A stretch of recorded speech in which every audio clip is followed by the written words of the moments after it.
estrada eu tive uma surpresa, uma loura encantadora, bonita por natureza, me pediu uma carona, eu atendi com despesa, sentou bem pertinho de mim, com muita delicadeza, o meu carro foi o trono e passei a ser o dono da rainha da beleza.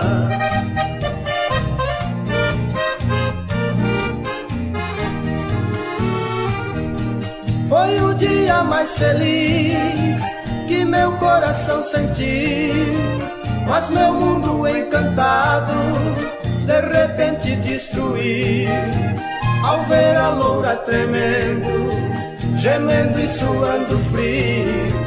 Parei o carro depressa na travessia de um rio, enquanto eu fui buscar a água que tão triste ela pediu.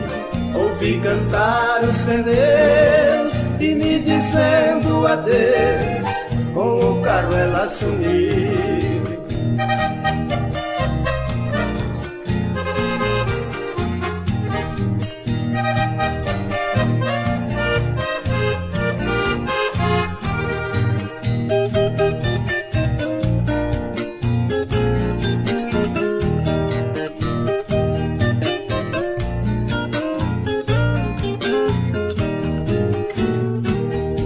Somente um bilhetinho na estrada eu encontrei, e quando acabei de ler, emocionado eu fiquei.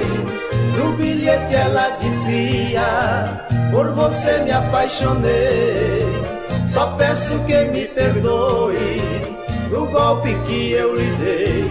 Para alimentar a esperança, o seu carro eu levarei.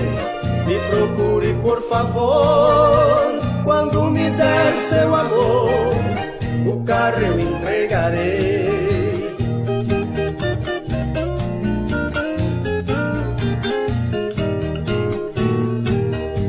Quem estiver me ouvindo, preste muita atenção. O meu carro não tem placa, mas vou dar a descrição. É branco e tem uma loura charmosa na direção.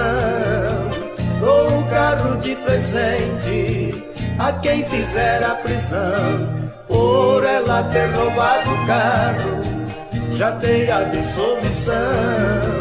Mas vou lhe dar um castigo, vai ter que viver comigo por roubar meu coração.